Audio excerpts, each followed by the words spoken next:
Welcome to AKS IAS.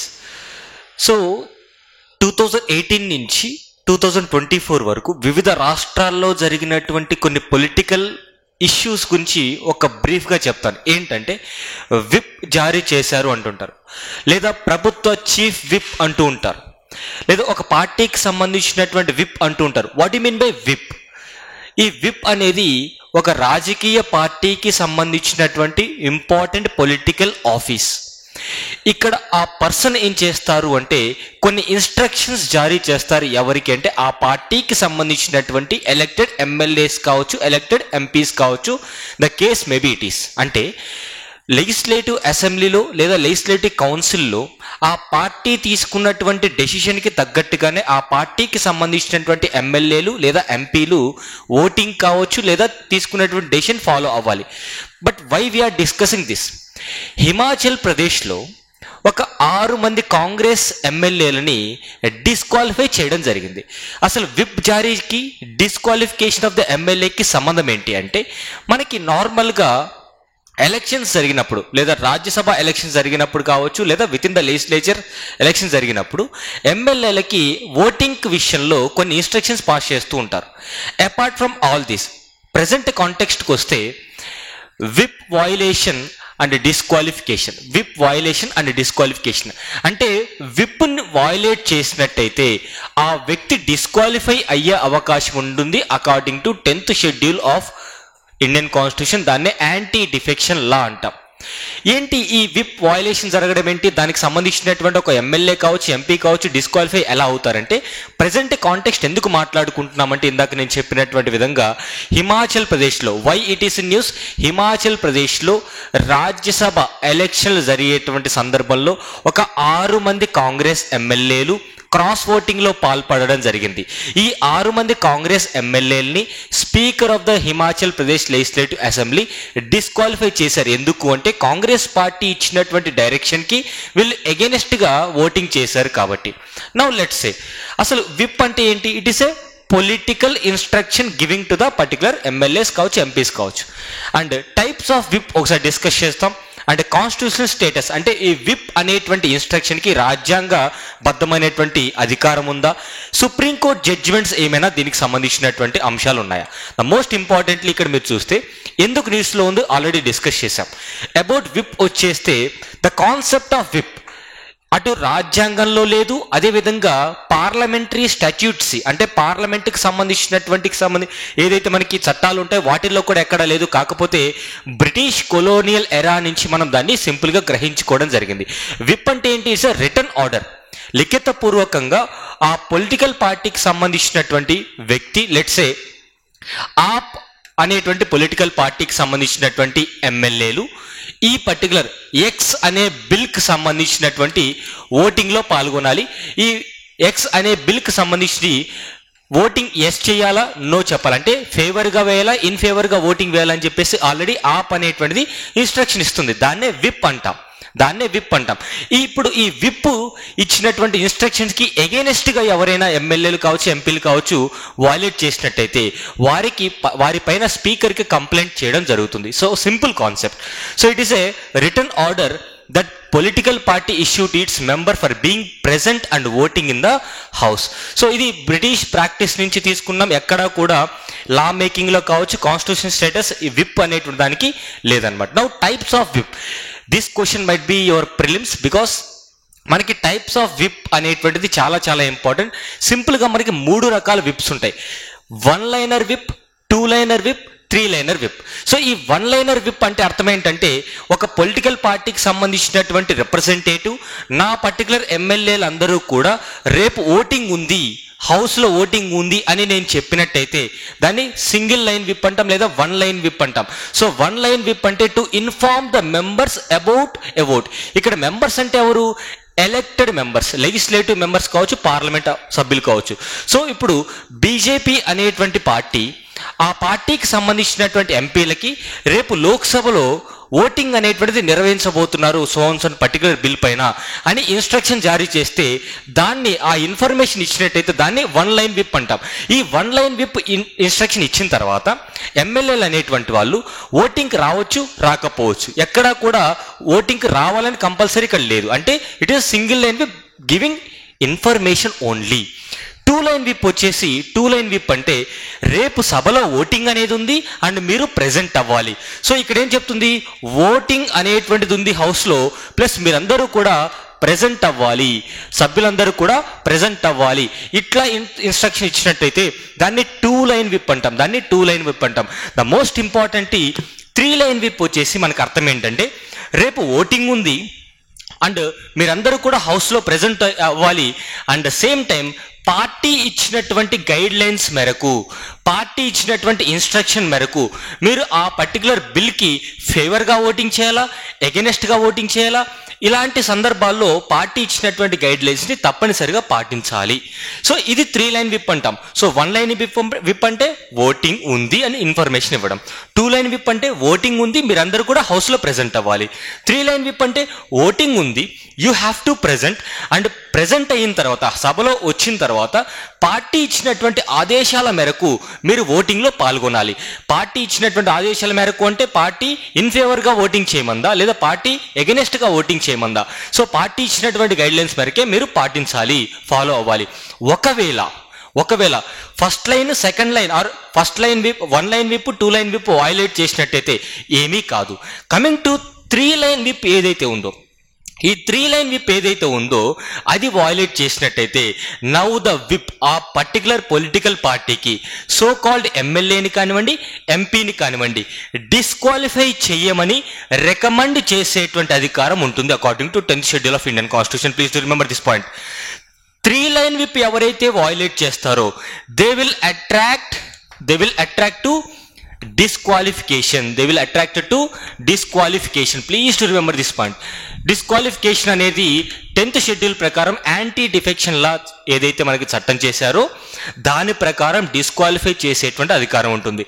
మరి ఒకవేళ disqualify అవ్వకుండా ఏమైనా ఛాన్సెస్ ఉన్నాయా? Yes, there is a chance. This could be your prelims pointer. So disqualify అవ్వకుండా ఉండాలి అంటే ఎవరైతే పార్టీ ఒక పర్సన్ లేదా ఒక ఎమ్మెల్యే పైన క్రాస్ ఓటింగ్ చేశారో అతన్ని డిస్క్వాలిఫై చేయమని స్పీకర్కి కంప్లైంట్ ఇచ్చారో అదే పార్టీ కంప్లైంట్ని 15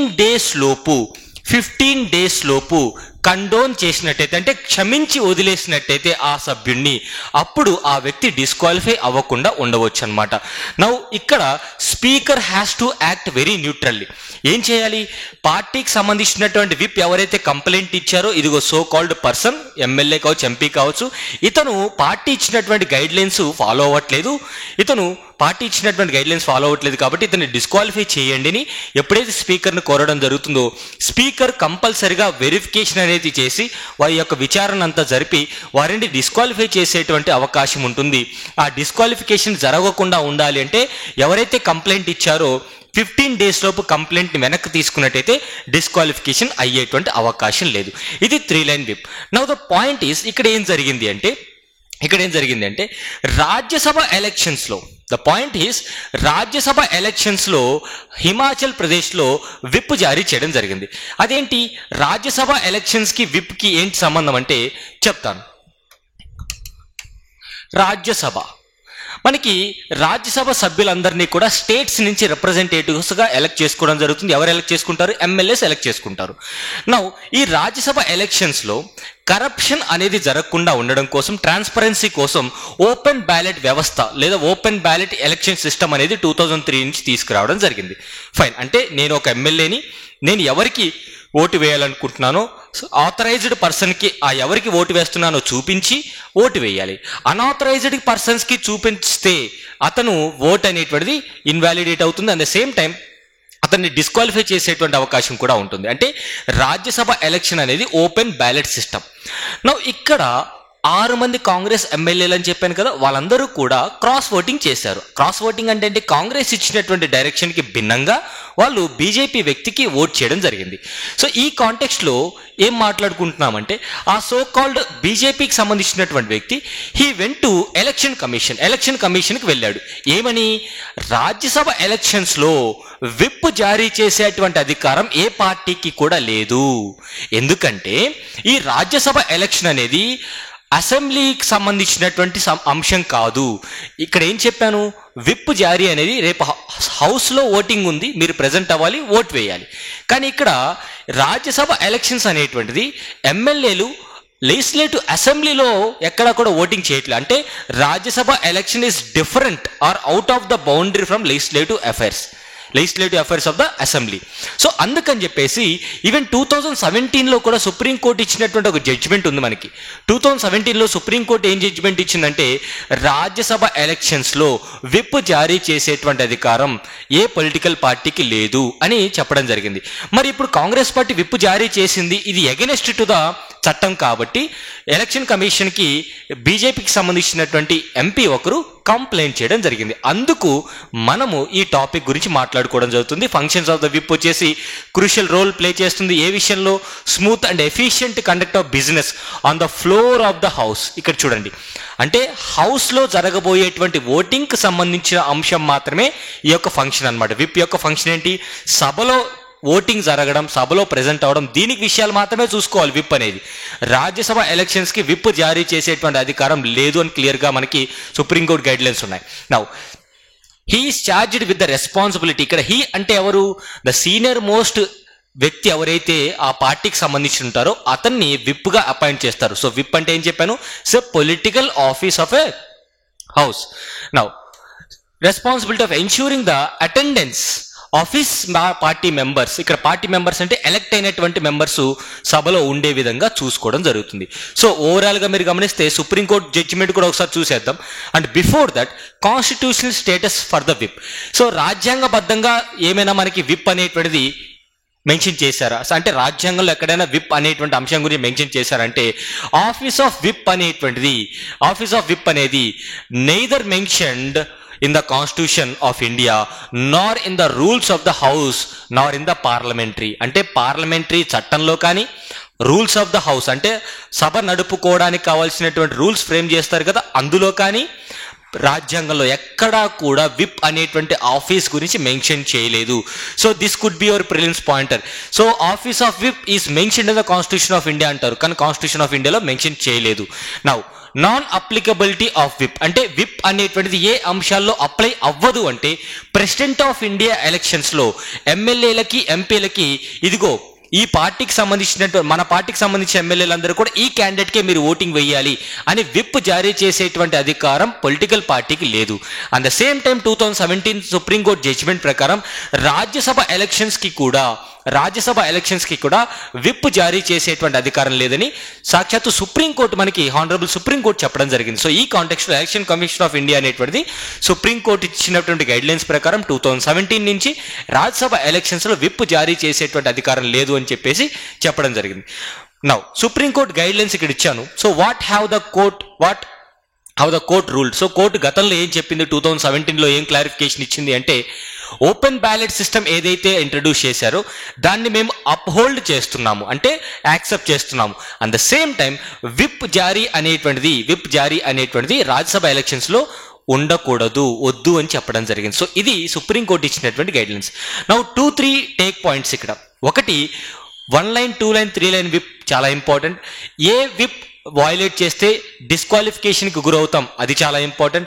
కాన్స్టిట్యూషనల్ స్టేటస్ అనేది విప్కు ఉందా లేదా, అదేవిధంగా ఎలాంటి ఎలక్షన్స్లో విప్ అనేటువంటి జారీ చేయకూడదు. ఈ 5 పాయింట్స్ అనేటువంటి మనం గుర్తుపెట్టుకున్నట్టయితే ఎగ్జామినేషన్ పాయింట్ ఆఫ్ లో ఎలాంటి క్వశ్చన్ వచ్చినా సరే విప్కి సంబంధించినటువంటి అంశాలు మనం తెలుసుకోవచ్చు. Let's see model question. ఒక మోడల్ క్వశ్చన్ చూద్దాం. Consider the following statements regarding whip లేదా ఆఫీస్ ఆఫ్ విప్ అని కూడా ఇవ్వచ్చు. The office of whip is mentioned in the Indian constitution. Is it true?